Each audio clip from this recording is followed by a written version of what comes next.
পুরো রং এখনো হয়নি। দেখো এটা অনেক ছোট ছোট দুর্গা ঠাকুরের প্রতিমা তৈরি হয়েছে, এখনো বাকি আছে অনেক কাজ। এদিকটা অনেকটা আগেও ভিডিও দেখিয়েছি আমি, সব নাম লেখা আছে যারা যারা অর্ডার করেছে। চলো এদিকটা একটু দেখি, এখনো সব কিছুর কাজ বাকি আছে এখন।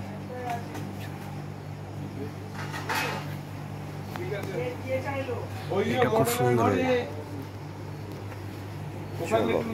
বাইরে পেয়েছি মালটা ওখান থেকে নিয়ে নিও যখন লাগবে।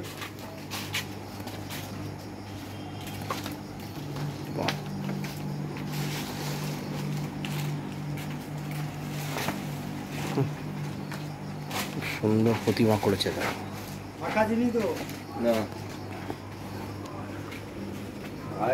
রং এই রং দিয়ে কাজ হচ্ছে।